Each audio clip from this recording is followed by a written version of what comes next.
Alright guys, so in this video, I'm going to show you guys how to divide polynomials, because so far you know how to add, you know how to subtract, and you know how to multiply them. Now I'm going to show you guys how to divide polynomial functions.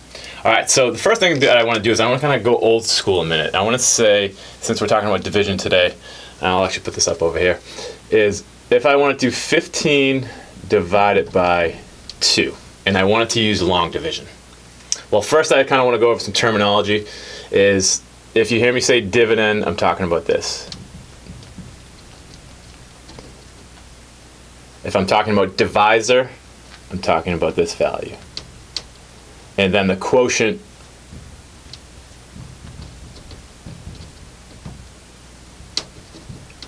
is basically your answer. I don't know if that showed up, but the quotient is your answer. So if I was doing this out, you would do 15 and you would divide by 2, right? Old school long division. And I would say, well, what you would do is you would take the divisor and you'd see how many times the divisor would go into the dividend. And you would say how many times it goes into it evenly, right? So I know it goes into it 7 times evenly. Now we would take the quotient, right? That's the quotient. And maybe I should list this for you too. So dividend. So those are the parts of a long division or a division type problem. Now we're going to multiply these two together and you get 14, and then you subtract them and you get 1. This right here is your remainder. All right, so that's what's left over. So a couple of things, like back in the day, what you would have, you would write, I don't know, maybe in 4th grade or something like that, you would write 7 remainder. No, excuse me, not 7 remainder. We're doing, doing 7 remainder. Sorry, I got a little screwed up there. 7, right? The quotient 7 and remainder 1. So you might see it like that. Or you might say, I've never seen that before, but I know us teachers, when we were taught long division, we did it that way, or at least I know I did. Then the next part would be, well, you could write it that way, or you could take it and do 7. The remainder would go over the quotient, right? So the remainder over, not the quotient, the remainder over the divisor. So 1 over 2. So the remainder over the divisor. So now we know how to write that. We would do 7. We would take the remainder, put it over the divisor, and we would get 7 1/2. That makes sense, right? Half of 15 is 7 1/2. So when we go to do our synthetic, or when we go to do our long division, not long division because we're not doing long division, what we're doing is a thing called synthetic division. I will pretty much pull up an example for you so you can see long division using polynomial functions. However, it's a little bit of a challenge. I know most of you guys could do it, but we thought as teachers, let's just skip right to synthetic division. Synthetic division is the way to go. All right, so in this example, we have a polynomial function, right? We're going to use synthetic division to divide. So we're going to do negative 3x plus 4x squared plus 9, and we're going to divide by x minus 3. Now, we can only use synthetic division when it's in the form x minus k, all right? So if you notice, that basically needs to be just like this, a binomial. It just looks like this, so that's the general form. So that's the first thing we're going to look at. Yeah, it's like that, so I can use synthetic division. All right, so what I'll do is we'll draw kind of like a half box. And what we'll need to do is take all the coefficients from up above here. So if you look at this, we would go negative 1, 4. However, there is no x value that's within this. So if you think about it, if I wrote this over here, we want to make sure that when we do this, it goes from greatest to least degree. So 3, 2, 1, and then this would really be 0. So what we need to do is use a placeholder. So super important. Pause this, write this down. Placeholder, placeholder, placeholder, right? So what we would do is we would write that 0 in right here, and then the 9 would go here.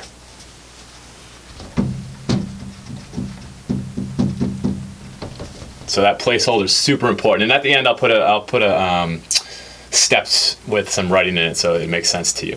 All right, now from there, the k value, which is really 3, it's not negative 3, so you can always think if it's minus 3 here, you're just going to put the positive 3 here. All right, that's super important, because if you screw up there, the whole thing's going to be screwed up. All right, so the next step, what we're going to do is we're going to bring down the first value, so negative 1, right? Pretty straightforward. Now what we're going to do is we're going to do 3 times negative 1. Well, what's 3 times negative 1? negative 3. Now what we're going to do is we're going to put these two together, and we get 1. And then what we're going to do here is 3 times 1, which is 3. What we're going to do is put those together, and you get 3.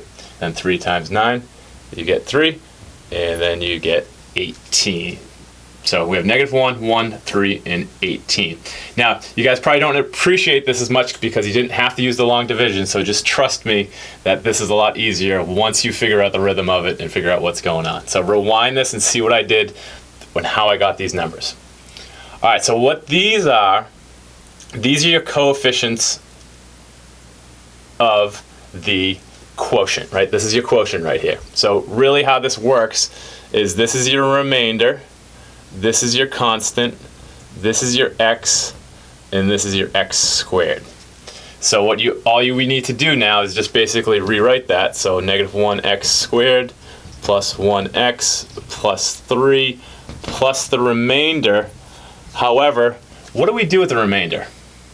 What did we do over there? Remember, we took the remainder and we put it over the divisor. So the remainder here is 18. What's the divisor here? Well, it would be this guy right here, right? So all we have to do is rewrite that. So that might be a little bit confusing to you, but just think in terms of what we did with the old school way of using long division. So we're just taking the remainder and putting it over the divisor. So we know this is the divisor because we're dividing by x minus 3.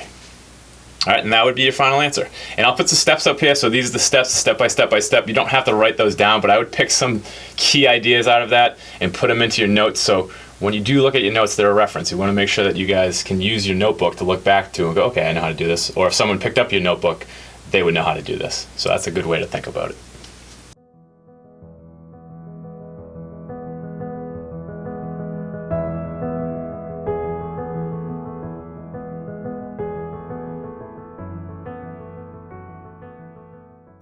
All right, here's another example for you. Example 3, we're going to do 3x cubed minus 2x squared plus 2x minus 5, and we're going to divide by, so really what we're doing is dividing. If you can see down below here, it says we're going to divide by x plus 1.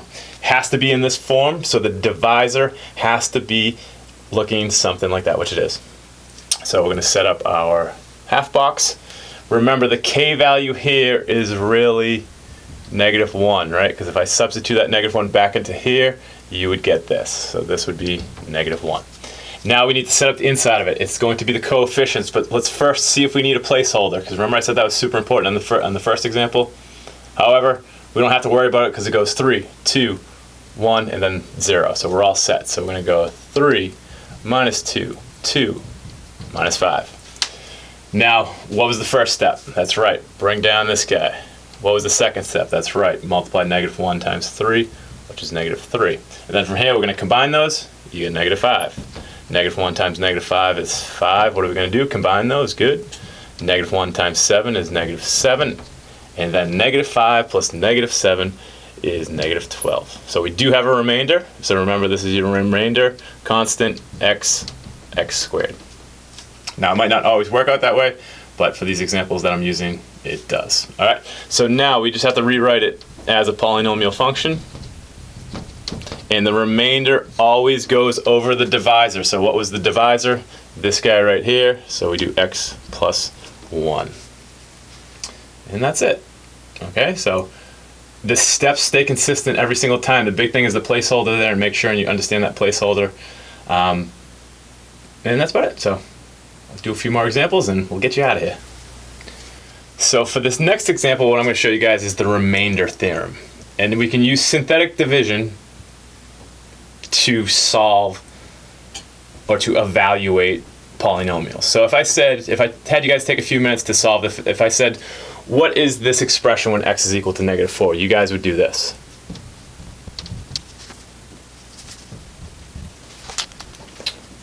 And from here, what you guys would do is you'd substitute this into a calculator. So go do that right now. Pause and see what you get when you do this. I already did it on a calculator, but just check to see what you would get. All right, so now you guys can see when we evaluate for negative 4, we get negative 359. So I'm going to show you how to use synthetic division. So we're going to set up the same way that we normally would. However, it's saying x is equal to negative 4, so that's really my k value, right? That's my k value, so that's just going to be negative 4 on the outside. Coefficients, we want to make sure, do we need a placeholder? No, we don't. So we're going to go ahead and just write it out. 5, -1, 13, and 29. Now we're going to run through this, and what the remainder theorem states is if this value, the remainder, if we get something there, that's the solution, right? So we know whatever we get in this location, we know it should be -359, but we'll check it out and see if it works. We'll see if it makes sense. So bring down the 5, -4 times 5 is -20, 21, -4 times 21 would be negative, what would that be, 84, right? And then from there we want to subtract that. Actually, that would be positive. Oh, I see what I did. -1 times -20 is -1 plus -20 is -21. We're adding those, so I screwed up there. That's why this would be positive, because -4 times -21 is 84. And then from there you get 97. And then if you try to do this in your head, it might be a little bit difficult. So off to the side, we could basically do this out. We would get 28, 36, and then add 2 to it, so 388. 388, however, it's going to be negative, right? Because we're multiplying that and that, so I really should add negative there, so that'd make that negative. And then from here, all we're doing is subtracting those. And if you can't do that one in your head, let's do it off to the side just to confirm. So 7, 9, 5, and which one was bigger? The negative was, so this would be -359. Is it the same as what we had over there? Yes, it is. So we can use synthetic division to evaluate. Sometimes it's a lot quicker, a lot faster, especially if we don't have a calculator, right? If I was trying to do this out in my head, that's going to be tough. I'm definitely going to screw that up. And I know some people in here probably could do it in the head. I couldn't, but I could do this on paper without using a calculator. So that's how you use synthetic division to basically evaluate a polynomial function. All right, guys, so that's the video. If you have any questions, please reach out to one of us so we can help you out. As you know, we're not alone in this. And actually, I want to give a shout out to DJ Walsh. He found a mistake in my previous video. So if that ever happens, that's helpful for other people that watch the video. So sometimes I edit these real quick and I don't catch it till after the fact. So if you guys do see that, kudos to you. So thank you, DJ, for pointing that out. But keep up the good work, guys. You guys have been killing it. So let's keep going. And I'll see most of you guys in the hallways. And I'll see you guys in the classroom. All right, adios.